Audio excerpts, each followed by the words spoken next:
Hi, thanks for joining me. Today I'm going to be looking to evaluate this integral here. It's the integral from 0 to infinity of x squared all over 1 plus x times 1 plus x to the 6 dx. Now there are perhaps a few different ways you can think about attacking this problem. You may want to try a complex analysis style route, or perhaps make something partial fractions of the bottom, make some partial fractions and see if something nice pops out of there.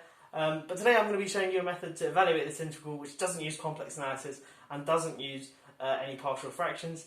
It's just, I guess it sort of works in this particular case. It's quite cute, and we express I in terms of another integral which is a lot easier to solve, and that doesn't require any complex analysis or anything fancy like that. Anyway, if you want to have a go at trying to evaluate this integral, pause the video now and give it a go, and I'm going to get straight into a solution. Okay, so the first thing I'm going to do is do a u substitution. I'm going to do x equals 1 over u, and that of course means that u is equal to 1 over x, and then dx is equal to minus 1 over u squared du. Okay, so this is going to be the integral. When x is 0, we get that u is 1 over 0, but 0 sort of plus. So 1 over 0 plus is infinity, positive infinity. And when when x is infinity, u is 1 over infinity, which is 0. And so we've got our limits, and it looks the same as this, but the other way around. Anyway, on the top we've got x squared, which is going to be 1 over u squared. And on the bottom we've got 1 plus 1 over u times 1 plus 1 over u to the 6. And then dx is minus 1 over u squared du.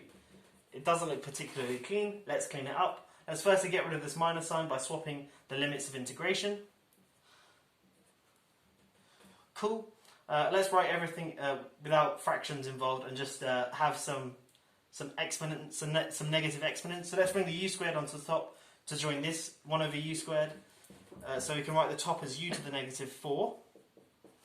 This thing here, 1 over u, I'm going to write as u to the negative 1. And this thing here I'm going to write as u to the negative 6. And then du. Okay, cool. Now what I'm going to do may seem a bit rogue, but it certainly makes sense. I'm going to multiply the top and bottom here by u to the 7. And you may be wondering why u to the 7 and maybe not why u to the 4, because that would cancel nicely. The reason I've chosen 7 is 1 plus 6 is 7. And I'm going to distribute this u, and we'll see everything works out quite nicely. So I'm going to bring 1 u into this factor here, and the other 6 u's into this factor here. So when I bring 1 u in here, I get u plus 1, which is the same as 1 plus u. And when I bring the other 6 u's in here, I get u to the 6 plus 1, which is the same as 1 plus u to the 6. Okay, so hopefully you've seen what I've done there. I've just multiplied top and bottom by u to the 7, put 1 u into this factor here, and then the other 6 u's into this factor here to give us this. And of course on the top, we just have u to the 3, u cubed.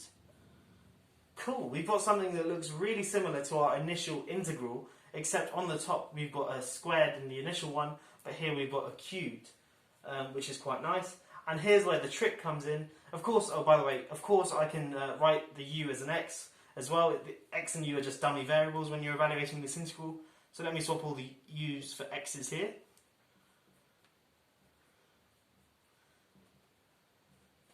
Cool. And here's where the trick comes in. Of course, this is also I. Now I'm going to add these two lines up. So on the left-hand side, I get I plus I, which is obviously just 2i. And on the right-hand side, because the limits of integration are the same, I can put everything under one integral. So on the right-hand side, I get the integral from 0 to infinity of this thing here. So x squared all over 1 plus x times 1 plus x to the 6. And then plus this thing here, which is x cubed all over 1 plus x, or times 1 plus x to the 6 dx. Cool. You can see now the denominators are the same, and perhaps you can see things starting to piece together. I'm going to bring everything under one denominator, and I'm going to factor out an x squared from the top. So let me just write it here. We've got 2i equals the integral from 0 to infinity x squared 1 plus x, and that comes from just factoring out an x squared on the top, divided by 1 plus x times 1 plus x to the 6 dx. So that's just this line I've written here, and you can see the 1 plus x cancels very nicely, and now we've got a lot simpler integral than this thing here.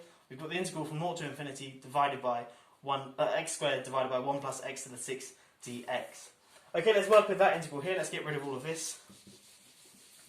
and see if we can make sense of this. So we've got 2i is equal to the integral from 0 to infinity of x squared divided by 1 plus x to the 6 dx. Okay, and the way to go about solving this is noticing that the bottom x to the 6 I can write as x cubed all squared.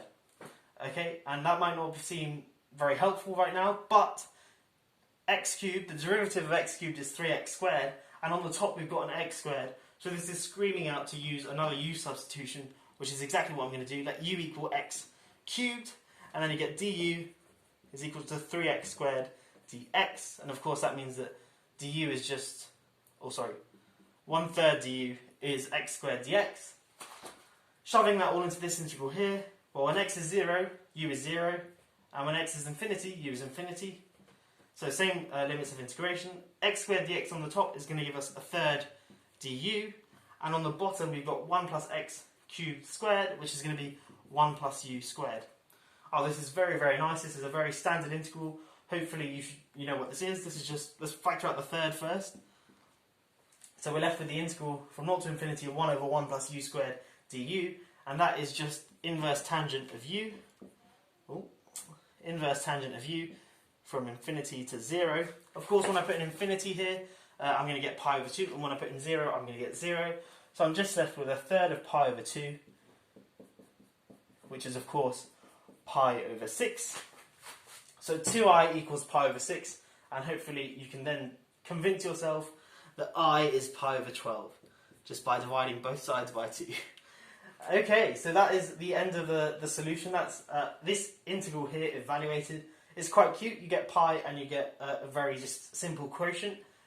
So this integral here, perhaps you can solve using complex analysis, and perhaps the fact that we've got pi here suggests that maybe you can use complex analysis, because a lot of times when you do use complex analysis, pi drops out.